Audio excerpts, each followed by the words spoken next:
Well, some of you have the right idea and you're right up close. We're gonna get like dirty and smelly. Might as well like go ahead and get to be friendly. Come on, crowd on around. This first part is for crew. So any crew members here, when you leave here in the morning, you're not gonna go up to Crown King. You're gonna go to Bumblebee Ranch. It's on your way to Crown King. As your runner gets to a certain point on the course, we're going to give them your crew a parking pass, and they can drive up to Bumblebee. So if you're a crew and you're not planning to crew your runner at Crown King, you do not have to go to Bumblebee. But if you're going to drive up to Crown King and you're a crew, you have to go to Bumblebee to get a parking pass. Okay. At Bumblebee, we're going to have food, refreshments for purchase, live stream, merchandise, and the runner map up. So come hang out. It's a great little shaded spot. It's really awesome. You've got lots of time before your runner gets to Crown King. No dogs. So last year we had 3 runners that were bit by dogs, one at an aid station, two on the course. So I love my pup, but can't have it out here at this race. So please don't have your dogs out at aid stations or along the course. You can watch your runner's location on the tracking app. You can see that on our website. You probably already have it. It's by their bib number, or you can search by their name. If there are any issues, text Race Command. So if your runner's spot tracker isn't tracking, if your runner calls you and tells you they're lost, if they're injured, if you run into a traffic stop, anything at all, text Race Command. The phone number is on the back, or on the front of the runner's bibs. It's also, I just send a text to all the runners too. So it's a text only, not a phone call. So any issues at all, please let us know. That's what it's there for. Okay, the next part is for pacers. So if you're a pacer, you are required to have the same gear with you that the runners are. We are going to check. There are aid stations where we're checking required gear, and you have to confirm that you have all those pieces of gear. It's not just because we want to make rules, it's because it gets really cold, and if you had to stop moving, that would be really bad if you didn't have the gear. Don't give your runner any aid outside of aid stations, and then the whole name of the game is get that runner to the finish line, so that's what you're here for. Okay, runners. So we're taking drop bags right back over there. Some go in the big trucks, some go in a pickup truck, some go on the ground. You can drop bags in the morning. That's totally fine. We do have a direct to finish line drop bags. This wind is supposed to die down tonight, so tomorrow will be nice and hot for you guys. So speaking of that, the first section. So take it slow. Trust me. We had a pro runner out here the first year that went out, blew through the first water station and said, no, I don't need any water. He was the first runner to drop out. Don't do the same thing. Take it really slow. You have until 9:50 in the morning to get to the 7.4 aid station. So take it slow. I sent you a text. I sent every runner a text via Race Command just a little bit ago. That phone number, you can text at any time during the race with issues.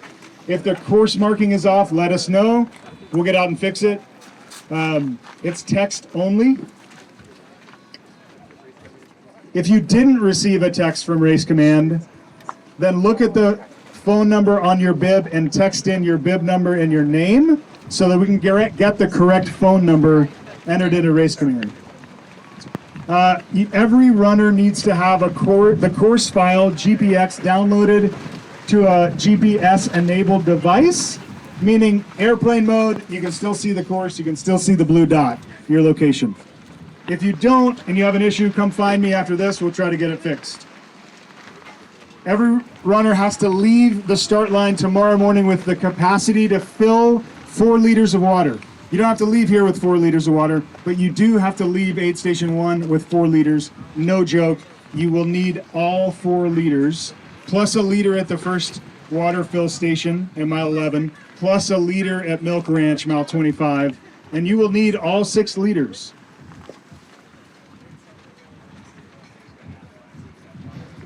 So Milk Ranch, mile 25, which is where we have our second 1 liter water station, does have water. That's the only water between, there's a couple of puddles, but other than that, that's the only water between here and Lane Mountain. Tomorrow you'll get to 3 critical turns. So those are 2.5 miles down the road approximately. You're going to turn off of a road and into a dry creek bed. It is not obvious. It is not a trail. It is not a road. It is not an intersection. So you got to keep your heads up. There's going to be lots of signs out there, but 2.5 miles in, you're going to turn off of the road. You're going to do 1 mile cross-country travel up a dry creek bed. It'll be really fun. I'm excited to hear your complaints. And then you're going to jump onto the BCT pretty quickly right up here. Then you're going to get on some roads, and then that dry creek bed, back on the BCT. You're going to be on the Black Canyon Trail for a little while.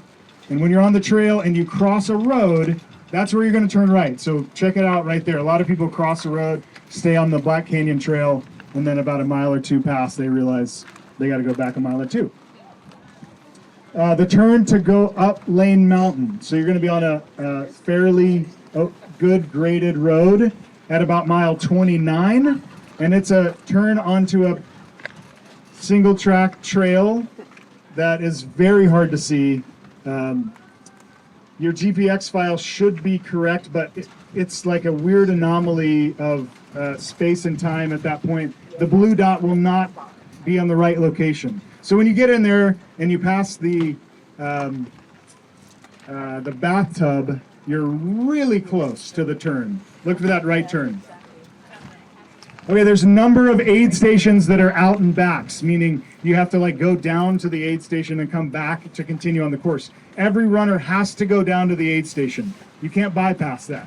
So you have to go down to the spot where you can see the eyes of the people serving the food. If they could ask you, what would you like to eat? Then you've arrived at the aid station, you can turn around and go on. Iron King, just past the Iron King aid station, so this will be, you won't remember this, but you will when you start seeing cows. The cows, for some reason, are attracted to people. I've never seen cows that do this, but the cows are going to come right up to you. They have horns. They're not aggressive, but they will come up to you. So cows also, believe it or not, eat course markings. Coming down from Mingus, there's a couple of downed trees. You definitely will get your feet wet crossing the Verde River in Cottonwood and Oak Creek out of Sedona.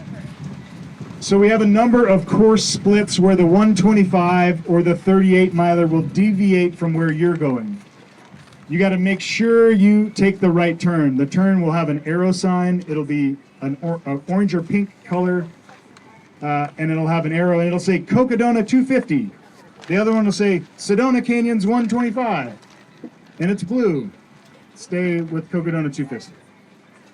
Okay, and the last item, we need 15 more people to test a new tracking system. It's just the same spot tracker that you'll get in the morning, but it's a different brand. So we need 15 people. We're going to give you a $50 Ultra Sign Up AeroViper race credit. So go to the big white tent. They'll hook you up with that and get you signed up for the morning. We'll do questions.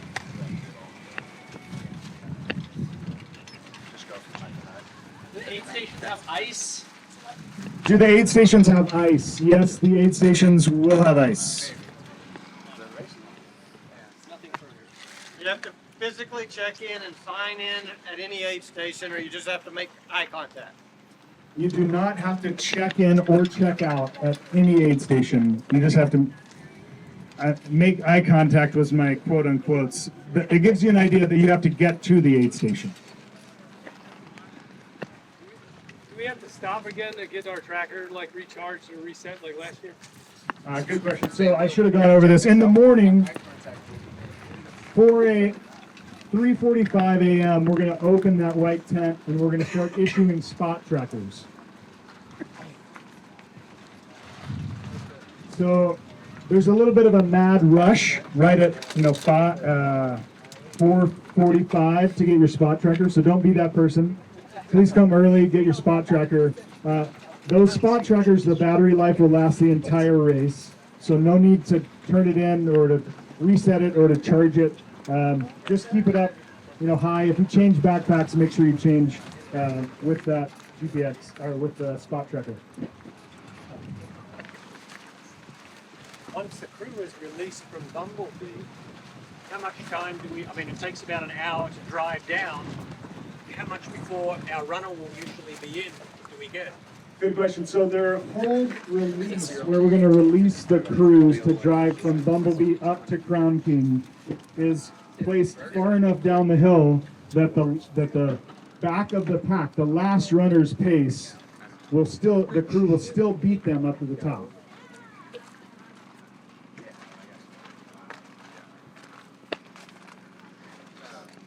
So that was a collaboration. Will there be food, like sandwiches that we can bring with us for that big distance? Yeah, the first aid station you get to at between 7 and 8 miles, will have grab and go food. I mean, you can eat there as well, but you can also pack a sandwich and take it with you.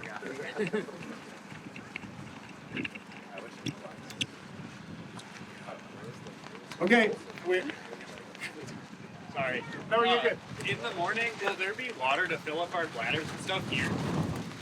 There will be water to fill up bladders in the morning. Yeah.